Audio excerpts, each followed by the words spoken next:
Aleluia, vamos louvar o Senhor com alegria, amém?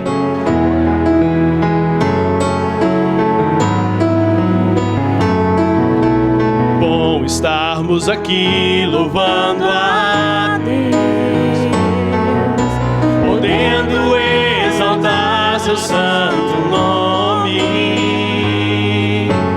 Bom estarmos aqui louvando a Deus, podendo exaltar seu santo nome. Tempo para isso, tempo para louvarmos a Deus, num só amor, num só Espírito.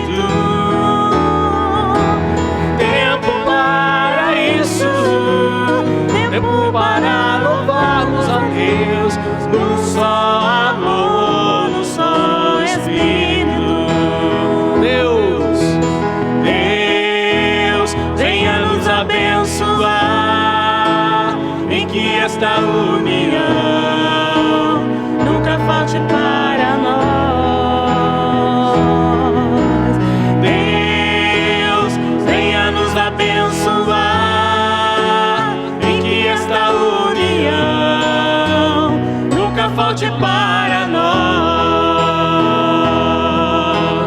Vamos estarmos aqui louvando a Deus, podendo exaltar seu santo nome. Bom estarmos aqui louvando a Deus, podendo exaltar seu santo nome. Tempo para isso, tempo para louvarmos a Deus, num só amor, num só Espírito. Tempo para isso, tempo para louvarmos a Deus, num só amor, num só Espírito. Deus, venha nos abençoar, em que esta união nunca falte para nós. Deus, venha nos abençoar. Deus, venha nos abençoar, em que esta união nunca falte para nós. One more time. Deus, venha nos abençoar. Deus, venha nos abençoar, em que esta união nunca falte para nós. Abençoa do Senhor. Deus, venha nos abençoar, em que esta união nunca falte para nós.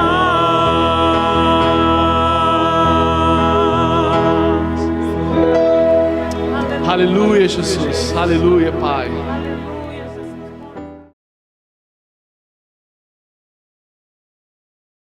Glória a Deus. Vamos à palavra de Deus, amados. Estamos em Gênesis. E hoje vamos falar brevemente sobre a vida de Isaac. Desculpe. Nós estamos recapitulando a vida de Isaac e vamos falar principalmente sobre os paralelos entre ele e Jesus. Muito bem. Primeira parte, vamos recapitular um pouco da vida de Isaac. Entendemos que Abraão é modelo de fé, Isaac modelo de submissão. O que aprendemos com Isaac é uma vida submissa. Daí olhamos para a vida de Isaac, nesse prisma, e aprendemos com ele algumas importantes lições. Em primeiro lugar, Gênesis 26, 2 e 3, aprendemos que Isaac herdou de Abraão, seu pai, a sua fé. Isaac herdou a fé dele com Abraão. Gênesis 26, versículos 2 e 3 dizem assim: Ali o Senhor Deus apareceu a Isaac e disse: Eu estarei com você e o abençoarei, darei aos seus descendentes todas essas terras e assim cumprirei o juramento que fiz a Abraão, seu pai. Então as promessas de Abraão têm continuidade na vida de Isaac.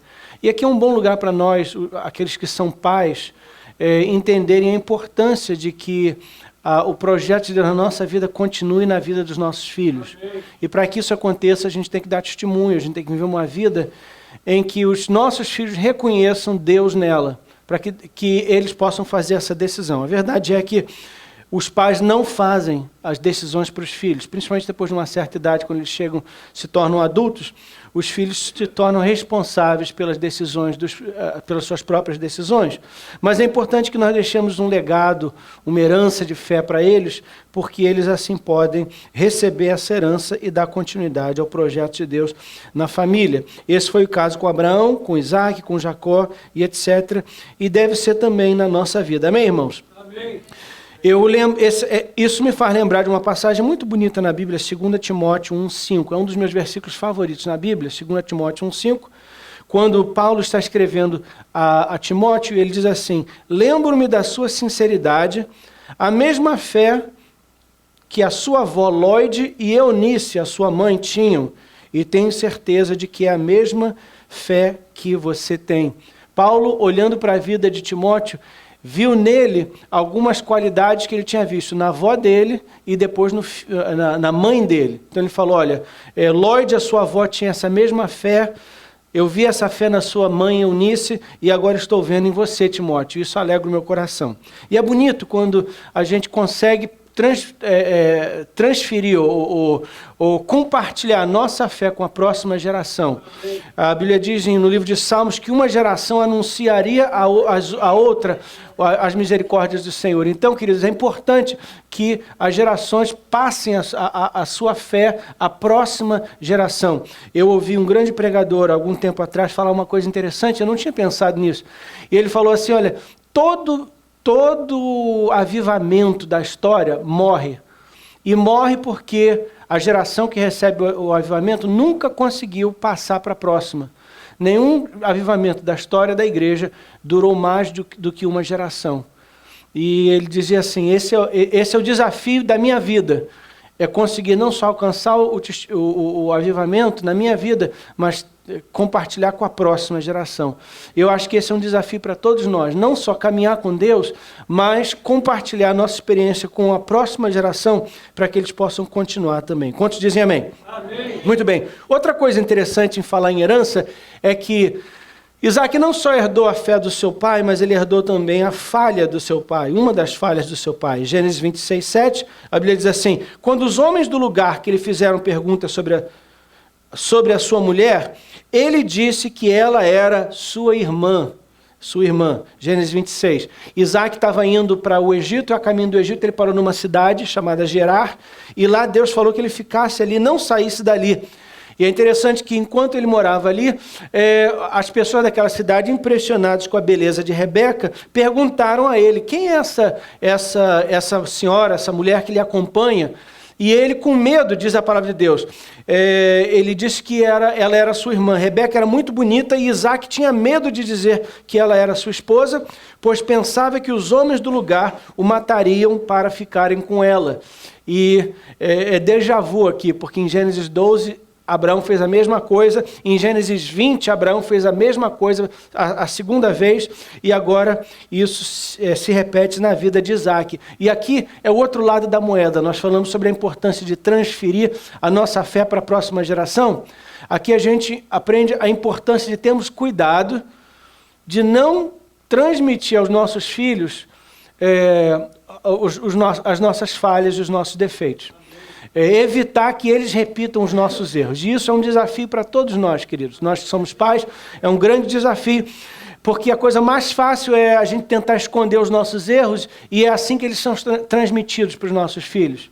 Mas é como eu costumo dizer, e tento viver e praticar isso, quando nós erramos, é importante que a gente admita o nosso erro aos nossos filhos, e fale com eles, olha meu filho, papai fez isso, eu estou te aconselhando a não fazer isso, porque papai fez e não deu certo. Papai fez e quebrou a cara, e eu não queria que você passasse a dor que eu passei. Mamãe fez isso, e eu conheço essa estrada, eu já cheguei no final dela e tive que voltar porque descobri que é um beco sem saída. Não entra por esse caminho, não. Ah, mãe, mas você fez também, na minha idade você fez também. Ah, pai, mas na minha idade... E é justamente por isso que eu estou te aconselhando a não fazer. Porque eu sei aonde essa estrada leva. Então, assim a gente tenta ajudar os nossos filhos a não errar. Aparentemente, Abraão não fez isso. E o erro dele foi encoberto e ficou por isso mesmo. E foi repetido na próxima geração. Outra coisa que aprendemos na vida de Isaac é que a sua esposa Rebeca tinha um relacionamento pessoal com Deus. Isso provavelmente era verdade também, tanto de Sara como de Raquel. Sara, esposa de Abraão, Raquel, esposa de Jacó, a próxima geração. Mas a Bíblia não relata especificamente que, por exemplo, que Sara falou com Deus, ou que Raquel falou com Deus. Sara tem um episódio quando Deus e 2 anjos aparecem para Abraão e Sara está perto e ela até fala e Deus responde o que ela pensou, aliás. Mas, assim, oração, intercessão, a Bíblia só menciona Rebeca fazendo. E está em Gênesis 25. É aquela passagem quando, depois de 20 anos de casada, Rebeca está um pouquinho desesperada porque ela não tem filhos. E ela vira para Isaac e fala, olha, eu quero ter filhos. E Isaac ora e Deus concede que ela engravide. Mas agora não só ela fica grávida, mas ela fica grávida de gêmeos. E era uma experiência nova para ela, e os gêmeos começaram a mexer muito na barriga dela, ela estranhou isso, e a Bíblia diz que ela foi orar, versículo 22. Na barriga dela havia gêmeos, e eles lutavam um com o outro. E ela pensou assim, por que está me acontecendo uma coisa dessas? Então foi perguntar a Deus. Interessante, ela foi diretamente a Deus perguntar o que estava se passando, e Deus respondeu diretamente a ela, não a Isaac, mas a ela. No seu ventre há 2 nações. Você dará à luz a 2 povos inimigos. Então Deus falou, olha, você tem 2 filhos, eles serão 2 líderes, e os descendentes deles vão se tornar 2 nações, e essas nações vão guerrear uma com a outra. E isso já começou desde o seu ventre. Mas note que essa revelação veio a ela em oração, em contato direto com Deus. Então, Rebeca tinha sim um relacionamento pessoal com Deus. Outra coisa que nós aprendemos rapidamente, outra lição na vida de Isaac e de Rebeca, os efeitos daninos, o perigo do favoritismo na família. O favoritismo, quando o pai mostra preferência para um dos filhos, a mãe preferência a outro. Gênesis 25, 28 diz assim, Isaac amava mais Esaú porque gostava de comer da carne dos animais que ele caçava. Rebeca, por sua vez, preferia Jacó. Então, existia favoritismo dentro dessa família. Isaac favorecia Esaú, o mais velho. Rebeca favorecia Jacó, o mais novo. Então, era uma casa, era um lar dividido, por causa dessa preferência que existia dentro do lar. E é bom a gente entender isso, queridos, porque a gente fala sobre Abraão, grande homem de Deus, Isaac, grande homem de Deus, Jacó, grande homem de Deus, e é bom que a gente entenda que eles eram seres humanos como nós também. E eles tinham virtudes sim, mas tinham também alguns defeitos. E aqui nós vemos um deles. Isso aqui, Deus não está aprovando isso, Deus não está...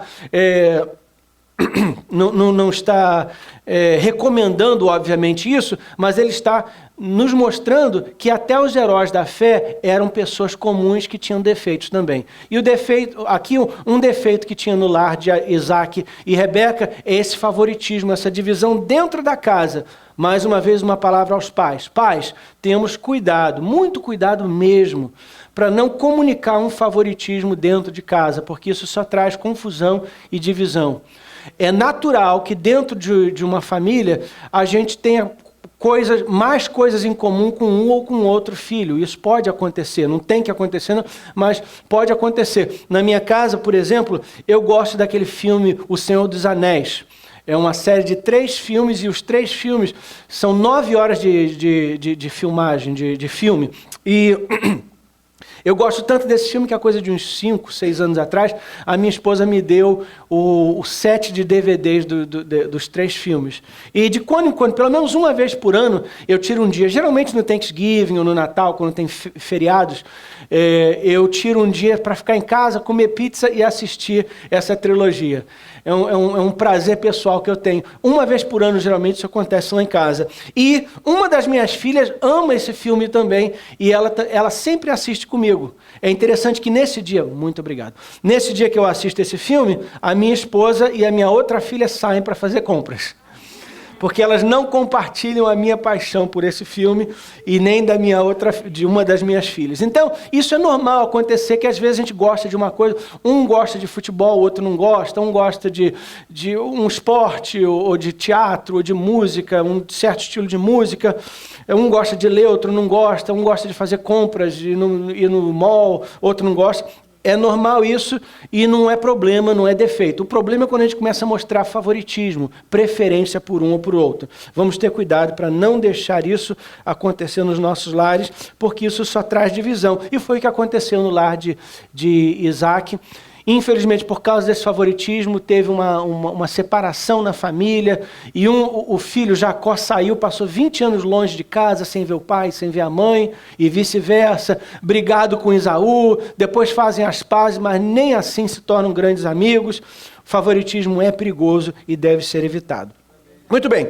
Outra lição na vida de Isaac é que Deus usou até mesmo os defeitos da família para cumprir o seu propósito. Isso é importante para nós.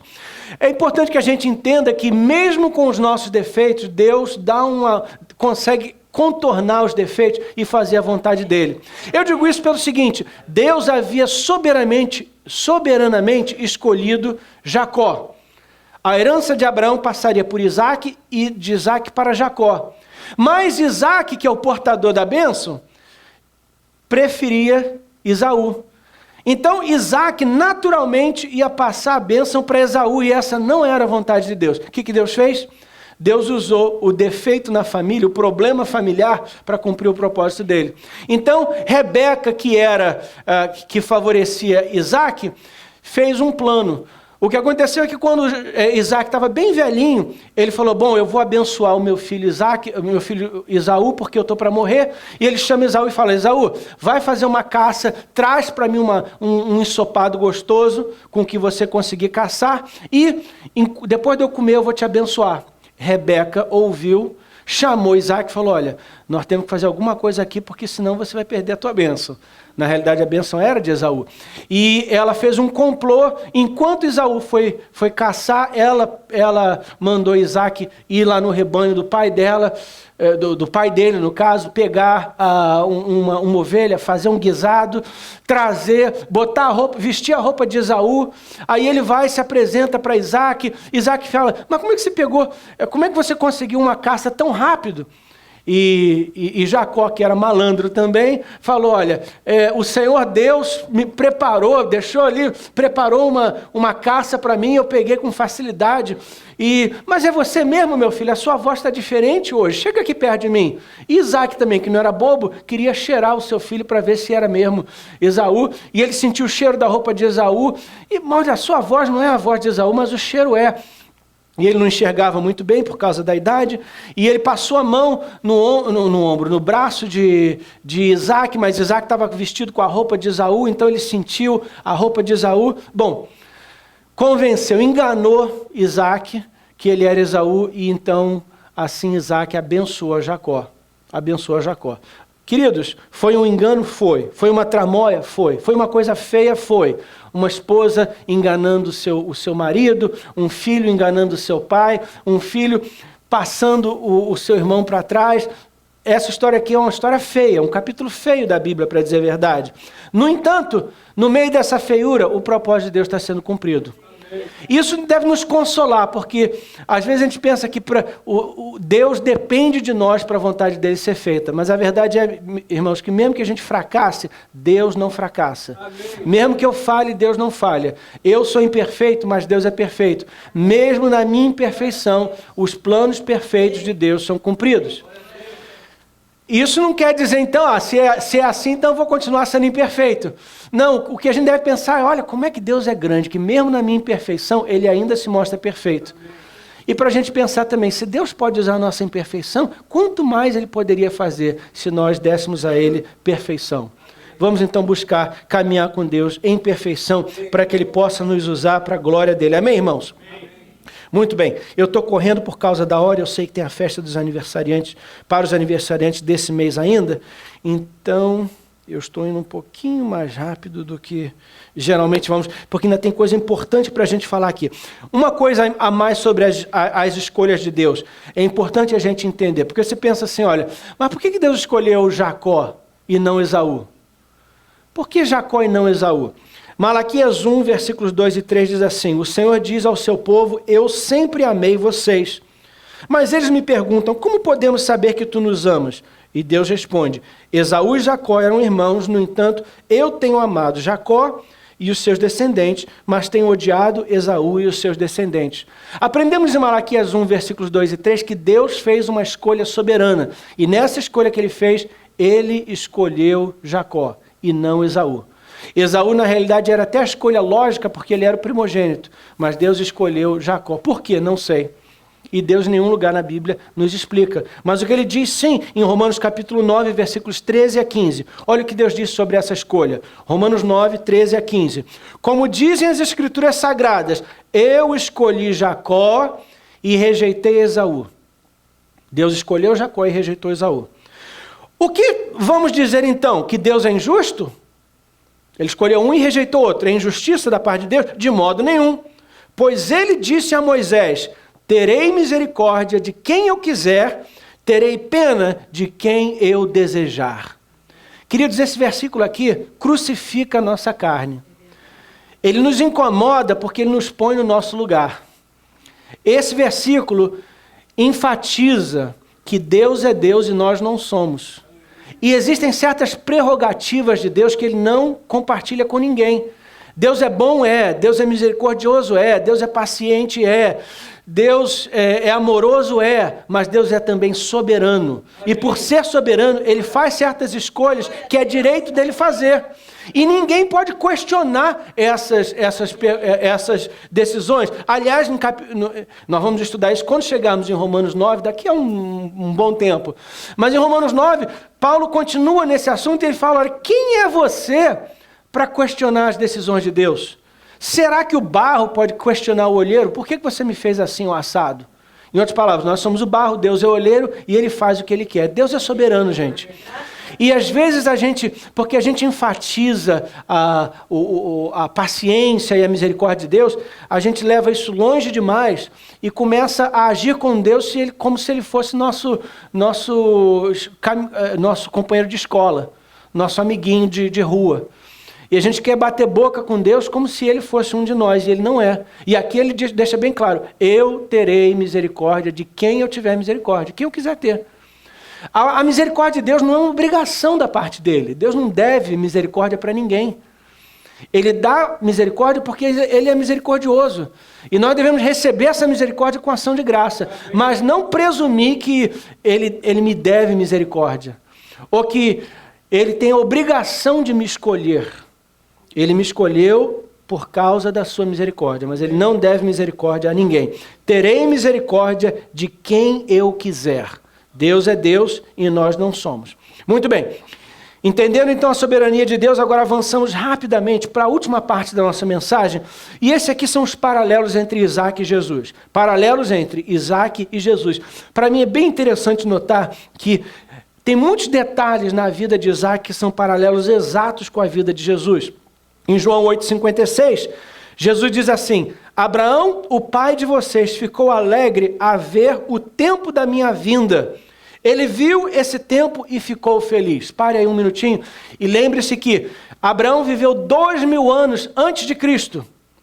2000 anos antes de Cristo. E Jesus fala assim, Abraão, há 2000 anos atrás, viu o meu dia e se alegrou nisso. Viu o meu dia e se alegrou. Olha a intimidade da caminhada de Abraão com Deus. Que Deus mostrou a ele algo que só aconteceria 2000 anos mais tarde. É como se Deus hoje mostrasse para você uma coisa que vai acontecer no ano 4000.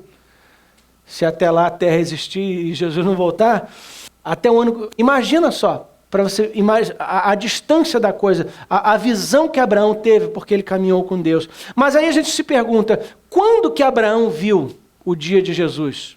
Quando e como? Bom, possivelmente aconteceu em Gênesis 22, 13.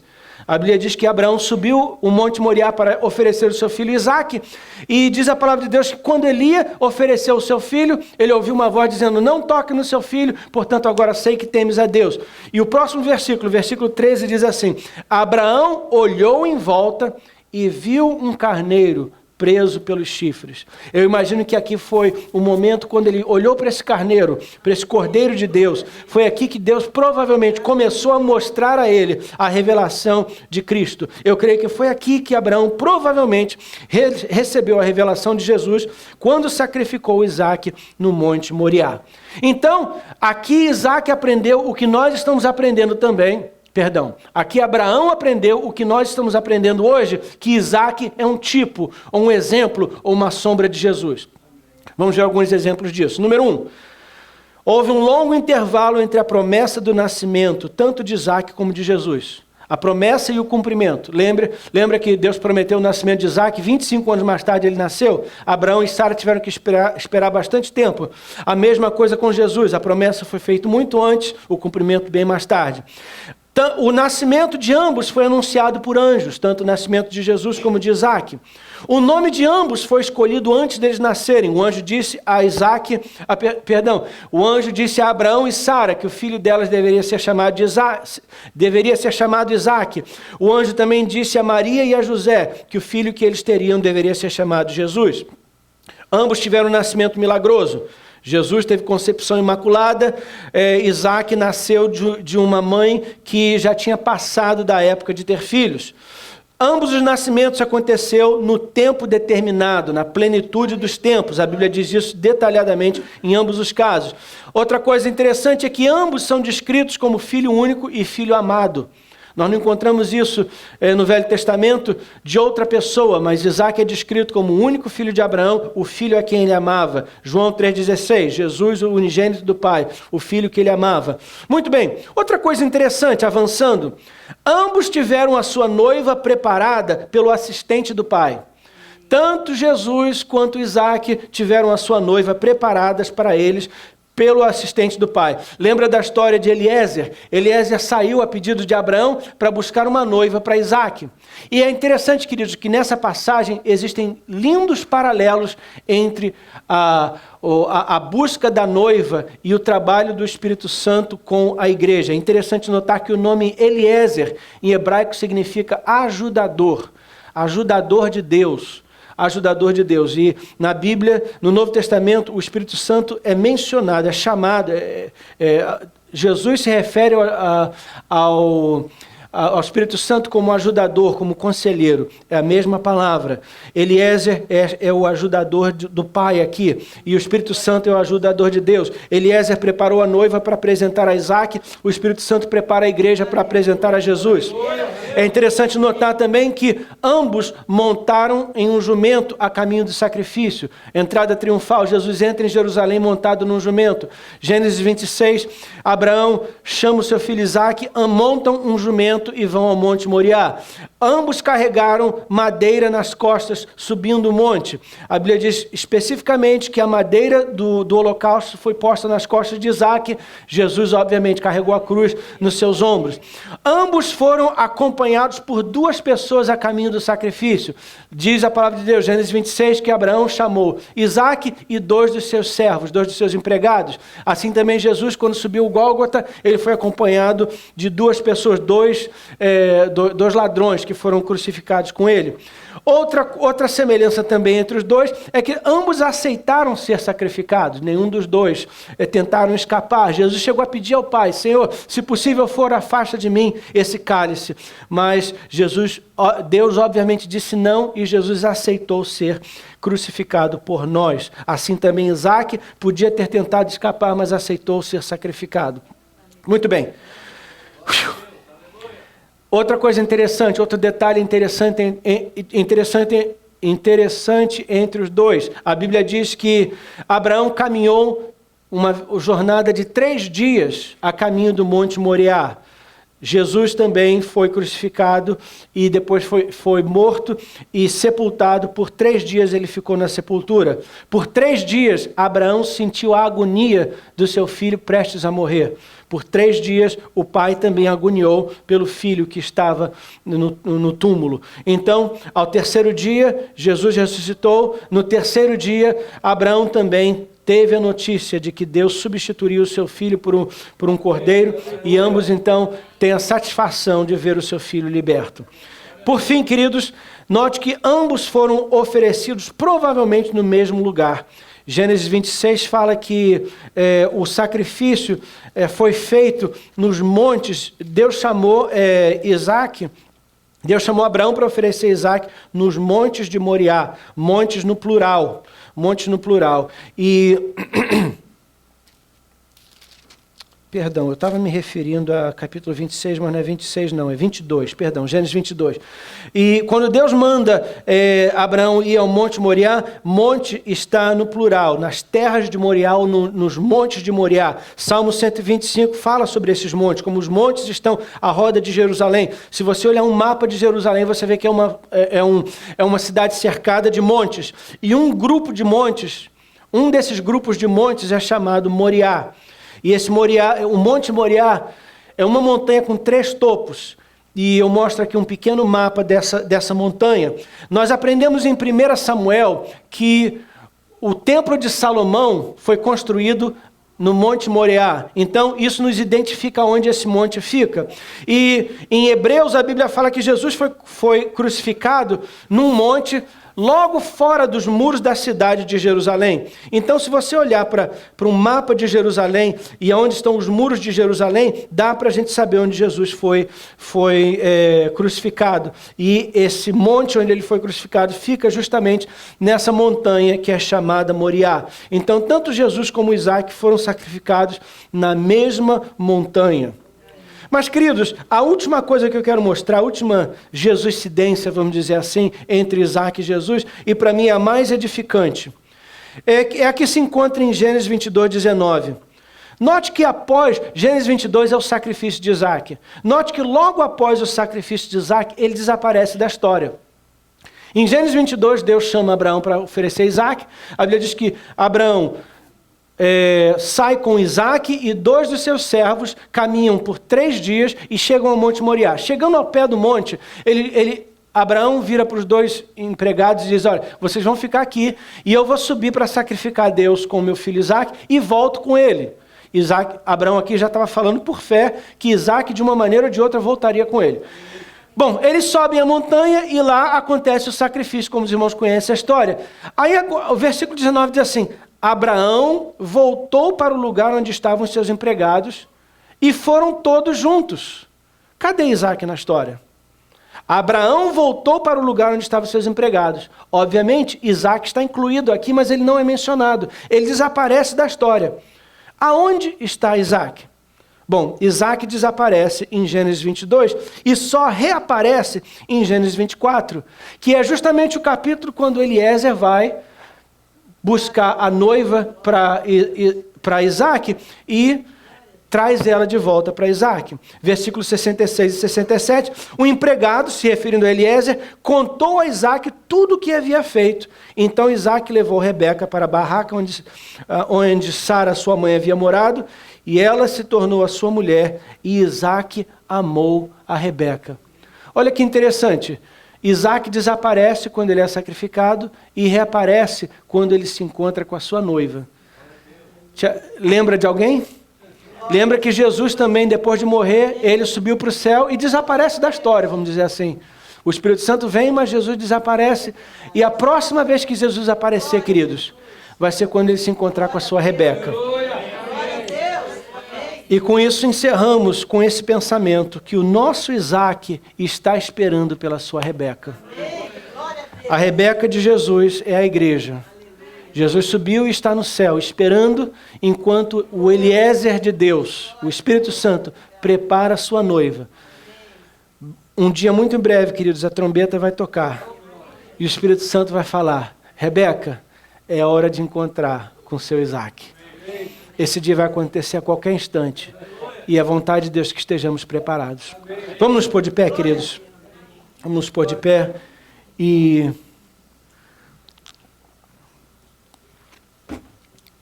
Feche seus olhos comigo. E eu quero orar por Rebeca nessa manhã. Querido Deus e Pai, obrigado pelo nosso Eliezer. Obrigado porque ele está nos preparando para o encontro com Isaac.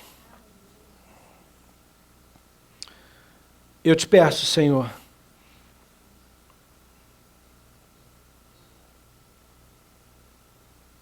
prepara-nos hoje, Pai, aqui e agora, para o encontro com Isaac. Diz a tua palavra que Isaac recebeu a Rebeca e a amou. Sabemos que Isaac nos ama. A tua palavra diz que tu queres que a tua noiva se apresente diante de ti, sem mancha, sem mácula.